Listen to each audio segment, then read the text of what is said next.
सौम्या को तीखी पानी पूरी खाने का बहुत शौक था। वो जब भी पानी पूरी खाती तो बहुत ही तीखी बनवाती। उसकी इस आदत को देखकर उसकी सास बहुत गुस्सा करती थी। भैया थोड़ी तीखी पानी पूरी खिलाओ। हाँ वो हरी मिर्च वाली चटनी वो भर दो इसमें। दीदी जी ये चटनी बहुत तेज मिर्च वाली है, आपसे खाई नहीं जाएगी। मैं तो ये जरा सा ही मिलाता हूँ। खिला दे भैया, हमारी बहू तीखे पानी पूरी ही खाती है। बहुत शौक है इसे मिर्च मसाले वाले तीखे पानी पूरी खाने का। हाँ अब है बढ़िया तीखा पानी। अब ऐसे रोजाना जब भी गली में पानी पूरी बेचने के लिए आओ तो मेरे लिए अलग से तीखे बनाना, ठीक है भैया? हाँ हाँ दीदी जी जरूर, अब से मैं याद रखूंगा। धीरे धीरे ये बात सबको पता चल गई कि सौम्या को सचमुच हद से भी ज्यादा तीखे पानी पूरी खाने का शौक है। एक दिन सौम्या एक फंक्शन में गई। वहाँ पर एक पानी पूरी वाले भैया सबको अपनी पानी पूरी खिला रहे थे, पर किसी को भी पानी पूरी का स्वाद नहीं आ रहा था। सौम्या भाभी अब आप ही अपने हिसाब से बढ़िया पानी पूरी तैयार करवाओ, भैया तो लग रहा है फीकी पानी पूरी खिला रहा है। अरे रहने दो शेफाली, अगर सौम्या ने पानी बनवाया ना तो तुम सब एक भी पानी पूरी नहीं खा पाओगी। सौम्या बहुत तीखी पानी पूरी खाती है और ये अपने हिसाब से ही पानी तैयार करवाएगी। फिर तुम्हारे साथ साथ आए हुए सभी मेहमान पानी पूरी खाने से रह जाएंगे। वही एक औरत जो फंक्शन में आई हुई थी ये सारी बातें सुन रही थी। वो उनके पास आई और बोली, कितना भी कहो मेरे से ज्यादा तीखी पानी पूरी कोई नहीं खा सकता। मैंने बड़े बड़े रिकॉर्ड तोड़े हैं। बहुत सी तीखी पानी पूरी खाने वाले कंपटीशन में मैं जीत चुकी हूँ। मुझे कोई नहीं हरा सकता। मुझे लगता है सौम्या जी मेरे से ज्यादा तीखी पानी पूरी नहीं खाती होंगी। हाँ भाभी, स्वीटी आंटी सचमुच बहुत तीखी पानी पूरी खाती हैं। इन्होंने तो बहुत सारी प्रतियोगिताएं भी जीती हैं, जिनमें तीखी पानी पूरी खाकर इन्होंने बहुत से इनाम जीते हैं। अच्छा, आपसे मिलकर बहुत खुशी हुई, पर आप मुझसे कंपटीशन करने से पहले ये बात कैसे कह सकती हैं? अभी तक मेरा और आपका कोई कंपटीशन ही नहीं हुआ है। तो कर लेते हैं कंपटीशन। वो तो मैं ही जीतूंगी, परिणाम भी मैं तय करूंगी और पानी पूरी का पानी भी मैं ही बनवाऊंगी सबसे तीखा। ठीक है, आप बड़ी हैं, मुझे आपकी शर्त मंजूर है। अगले हफ्ते सोमवार के दिन हम कंपटीशन रख लेते हैं और जीतने वाले को सबसे महंगा वाला स्मार्टफोन गिफ्ट होगा। वैसे भी मैं लेटेस्ट स्मार्टफोन लेने ही वाली थी। सोच रही हूँ इनाम में मिल जाएगा तो मेरे पैसे बच जाएंगे।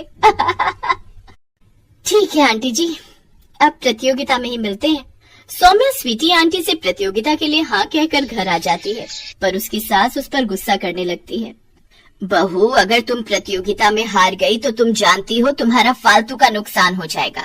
इतना महंगा स्मार्टफोन उसे मुफ्त में दे दोगी।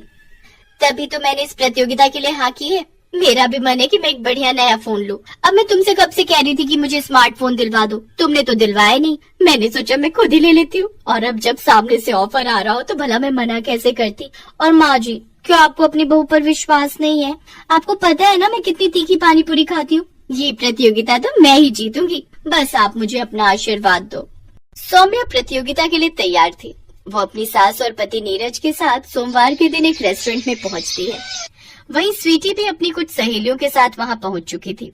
स्वीटी और सौम्या तीखे पानी पूरी खाने की प्रतियोगिता शुरू करती हैं। स्वीटी को लग रहा था कि उसने पानी इतना ज्यादा तीखा बनाया है कि सौम्या एक भी पानी पूरी नहीं खा पाएगी। पर ये क्या, सौम्या तो झटपट सारे पानी पूरी खाती जा रही थी। आपको नहीं पता कि आज आपने किससे पंगा ले लिया। ये मेरी बहू है, सबसे ज्यादा तीखे पानी पूरी खाने वाली बहू। मेरी बहू का इनाम तैयार रखना।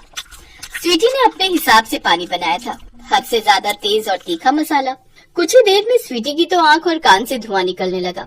पर ये क्या, सौम्या तो पानी पूरी खाना रोक ही नहीं रही थी, और आखिरकार सौम्या तीखे पानी पूरी खाने की प्रतियोगिता को जीत जाती है। मजा आ गया, इतने चटपटे तीखे पानी पूरी थे ना। कमाल का पानी बनाया था आपने स्वीटी आंटी। वैसे मेरा लेटेस्ट फोन जो इनाम में मुझे मिलने वाला है, उसके आप मुझे पैसे ट्रांसफर करेंगी या खुद खरीद कर देंगी? तुम पसंद कर लेना, मैं पैसे दे दूंगी। Okay, no problem. नीरज में सोच रही थी, आप ऑनलाइन बोल रहे थे ना वो लेटेस्ट आया एक फोन, हम वही ले लेते हैं। आंटी जी मुझे अकाउंट में पैसे दे देंगी। सौम्या की बात सुनकर उसकी सास और पति दोनों उसके साथ हंस देते हैं। उस समय स्वीटी आंटी का मुंह सचमुच देखने वाला था। सुमन दिल्ली में रहती थी। उसके पापा चाट का ठेला लगाते थे। सुमन भी इस काम में अपने पापा का साथ देती थी। पापा ये लो, सारे गोलगप्पे भी तैयार हो गए और पानी भी बना दिया, बस मीठी चटनी आप बना लो। मैंने हरी चटनी बना दी है। सुमन बेटिया, सारा काम तो तूने ही कर दिया। तू तो मेरी आदत खराब कर रही है बेटी। कुछ दिनों में तू ससुराल चली जाएगी तो तेरे बिना काम में बिल्कुल मन नहीं लगेगा। तेरी बहुत कमी खलेगी बिटिया। बस रो दिए। सुमन, अब तू ही अपने पापा को संभाल। थोड़ी थोड़ी देर में मन भारी कर लेते हैं। पापा, मैं आपको छोड़कर कहीं नहीं जाऊंगी। मुझे ये शादी नहीं करनी। मैं भी आपके और माँ के बिना नहीं रह पाऊंगी पापा। नहीं बिटिया, ऐसे नहीं कहते।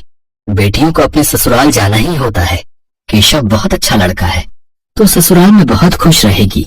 सुमन की शादी सूरत में तय हो गई थी। 1 महीने बाद सुमन की शादी थी, इसीलिए सुमन अपने माता पिता से दूर दूसरे शहर जाते थोड़ा उदास थी। सुमन बड़ी थी और एक छोटा भाई था जो अभी पढ़ रहा था। धीरे धीरे 1 महीना बीत गया और सुमन की शादी का दिन आ गया। सुमन के माता पिता उसे राजी खुशी डोली में विदा करते हैं। शादी के बाद सुमन दिल्ली से सूरत अपनी ससुराल आ जाती है। सुमन का पति केशव एक गैराज में गाड़ियों की मरम्मत करता था। सुमन समझदार थी, उसने आते ही पूरे घर को संभाल लिया। बस बहू, मैं और रोटी नहीं लूंगी, केशव को दे दे। बस एक ही रोटी देना, पेट में बिल्कुल भी जगह नहीं है। इतना स्वादिष्ट खाना बनाया है बहू कि मैं एक रोटी भूख से बढ़कर खा गई। कहा माँ जी, 2 निवाले की एक रोटी होती है मेरी छोटी छोटी। अब मैं आ गई हूँ ना, तो रोजाना आपको ऐसे ही गरम गरम मेरे हाथ का बना भोजन खाना होगा। कोई बहाना नहीं चलेगा। हमारे तो भाग्य खुल गए बहू, जो तुम हमारे घर में बहू बनकर आई। जीती रहो। सुनिए, मैंने आपका टिफिन पैक कर दिया है, ये लीजिए। बस मैं 2 मिनट में आई। अब ठीक है, मैं बाहर तब तक मोटरसाइकिल निकालता हूँ। माँ जी, और क्या क्या राशन लाना है? बस यही बहू जो लिखवाए है, बाकी तुम अपने लिए जो चाहो खरीद लेना। ठीक है, मैं थोड़ी देर में लौटती हूँ। सुमन केशव के साथ मोटरसाइकिल पर बाजार चली जाती है। सुमन, कहो तो गैराज बाद में चला जाऊंगा। तुम अकेले घर सामान लेकर कैसे जाओगी? अरे आप चिंता मत करो, मैं ऑटो ले लूंगी। केशव सुमन को बाजार में छोड़कर गैराज जाने लगता है। तभी उसकी मोटरसाइकिल के आगे कहीं से एक पत्थर आ जाता है। केशव की मोटरसाइकिल लड़खड़ा जाती है और वो बहुत तेज गिरता है। केशव को काफी चोट आ जाती है। सुमन कुछ ही दूरी पर थी। हे ईश्वर, ये क्या हो गया? भाई साहब, थोड़ी मदद कीजिए। चिंता मत करो बहन जी, सब ठीक हो जाएगा। कुछ लोग सुमन की मदद करते हैं और केशव को बराबर के अस्पताल में ले जाते हैं। डॉक्टर केशव का इलाज करता है। कुछ देर बाद केशव को आराम मिलता है। ज्यादा गंभीर चोटें तो नहीं थी, पर केशव के पैर की हड्डी टूट गई थी। 2 दिन बाद केशव को छुट्टी मिलती है। माँ, मैं ठीक हूँ, बस पैर की हड्डी में ही तो फ्रैक्चर है। कुछ महीनों में मैं ठीक हो जाऊंगा, चिंता मत करो। अरे माँ हो ना बेटा, तू नहीं जानता, जरा सी खरोच भी बच्चे को आ जाए तो माँ का कलेजा निकल जाता है। और फिर तेरे तो इतनी चोट आ गई है। अब तो कुछ दिन के लिए गैराज भी नहीं जा सकता। जाना भी नहीं है, डॉक्टर ने अभी 6 महीने रेस्ट के लिए बोला है। आप चिंता मत करो, पैसों की कोई तंगी नहीं आएगी। मैं कोई काम शुरू कर देती हूँ ताकि घर में थोड़े पैसे आते रहें। तभी सुमन के माता पिता भी दिल्ली से आ जाते हैं। सुमन ने उन्हें फोन पर केशव के एक्सीडेंट की बात बताई थी, जिसे सुनकर वो रह नहीं सके। अब दामाद जी, काम की कोई चिंता मत करो। सुमन ने मेरे से चाट बनाना बहुत अच्छे से सीखा हुआ है। सुमन बेटिया, तू यहाँ सूरत में दिल्ली वाले गोलगप्पे शुरू कर, वो तो बहुत अच्छे बनाती है।